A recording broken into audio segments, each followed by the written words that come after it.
डर से थर्रा उठा पाकिस्तान। अब ये देश करेगा पाकिस्तान पर हमला। जिसका डर था वही हुआ। पाकिस्तान में गृह युद्ध शुरू हुआ।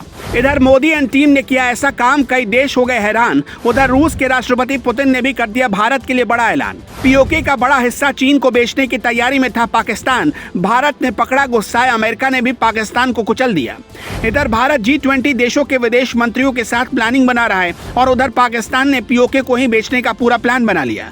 आर्थिक तंगहाली से जूझ रहे पाकिस्तान ने चीन के साथ सारी सेटिंग कर ली थी और बस केवल आखिरी साइन बाकी था, जिसके बाद पीओके चीन का हो जाता। चीन को यह बाकायदा पता था कि इस समय पाकिस्तान कर्ज और पैसों के लिए किसी भी हद तक गिर सकता है, क्योंकि कई मुस्लिम देश अब पाकिस्तान को कर्ज देने से सीधे तौर पर इनकार कर चुके हैं।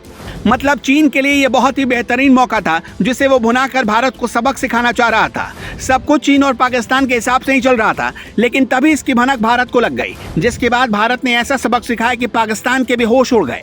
तुरंत इस मुद्दे को भारत ने कई देशों के सामने रखा, जिसके बाद अलग अलग देशों ने पाकिस्तान को जमकर खरी खोटी सुनाई। लेकिन खबर है कि आर्थिक तंगी से जूझ रहे पाकिस्तान के लोग अब यही चाह रहे हैं कि किसी तरीके से वहां शहबाज शरीफ सरकार को हटाया जाए। बताया जा रहा है कि इसलिए अब पाकिस्तान के लोग सड़क पर उतरकर सरकार के खिलाफ जबरदस्त प्रदर्शन करने में जुटे हैं। लगातार सरकार के खिलाफ गुस्सा बढ़ता ही जा रहा है, यानी कि अब कितने दिनों की शहबाज शरीफ सरकार वहां रहेगी कुछ नहीं कहा जा सकता।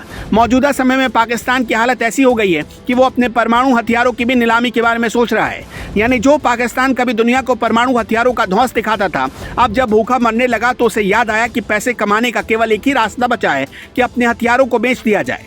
जब तक पाकिस्तान की हालत ठीक थी, तब तक उसके साथ चीन, सऊदी अरब और तुर्की जैसे देश जीने मरने की कस्में खा रहे थे। लेकिन जब से पाकिस्तान की हालत खस्ता हुई है, तब से कोई भी उसको फूटी आंख देखना पसंद नहीं कर रहा है। अमेरिका ने तो पहले ही साफ कर दिया था कि अब वो फूटी कौड़ी भी पाकिस्तान को नहीं देगा, क्योंकि उसके पास कर्ज चुकाने का कोई रास्ता बचा ही नहीं है।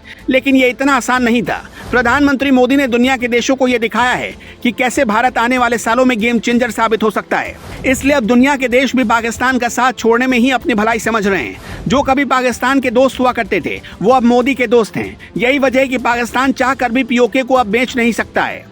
लेकिन आर्थिक तंगहाली से घिरे पाकिस्तान के लिए अब बुरी खबर यह है कि अफगानिस्तान से उसके रिश्ते काफी खराब हो गए हैं। तालिबान की सरकार फूटी आंखों से भी पाकिस्तान को नहीं देखना चाह रही, क्योंकि पाकिस्तान लगातार अफगानिस्तान की जमीन पर घुसपैठ कर रहा है। बताया जा रहा है कि इसलिए अब तालिबान सरकार भी पूरे मूड में है और कभी भी पाकिस्तान पर वो हमला कर सकती है। और अगर ऐसा हो गया तो पाकिस्तान के लिए ये मरने से कम नहीं होगा। आपको बता दें कि कुछ ही दिनों पहले ही तालिबान सरकार ने मोदी सरकार की जमकर तारीफ की थी, जिसके बाद से ये कयास लगाए जा रहे थे कि अब भारत के इशारों पर कुछ बड़ा खेल पाकिस्तान में हो सकता है। मतलब इस समय पाकिस्तान के लिए कुछ भी अच्छा नहीं चल रहा। इधर तालिबान ने भारत का साथ देने की कस्में खाई, तो उधर रूस के राष्ट्रपति पुतिन ने भी भारत के लिए बड़ा ऐलान कर दिया।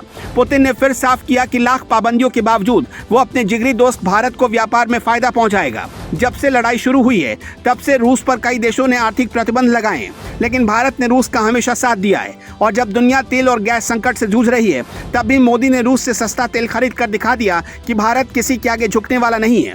Bureau report.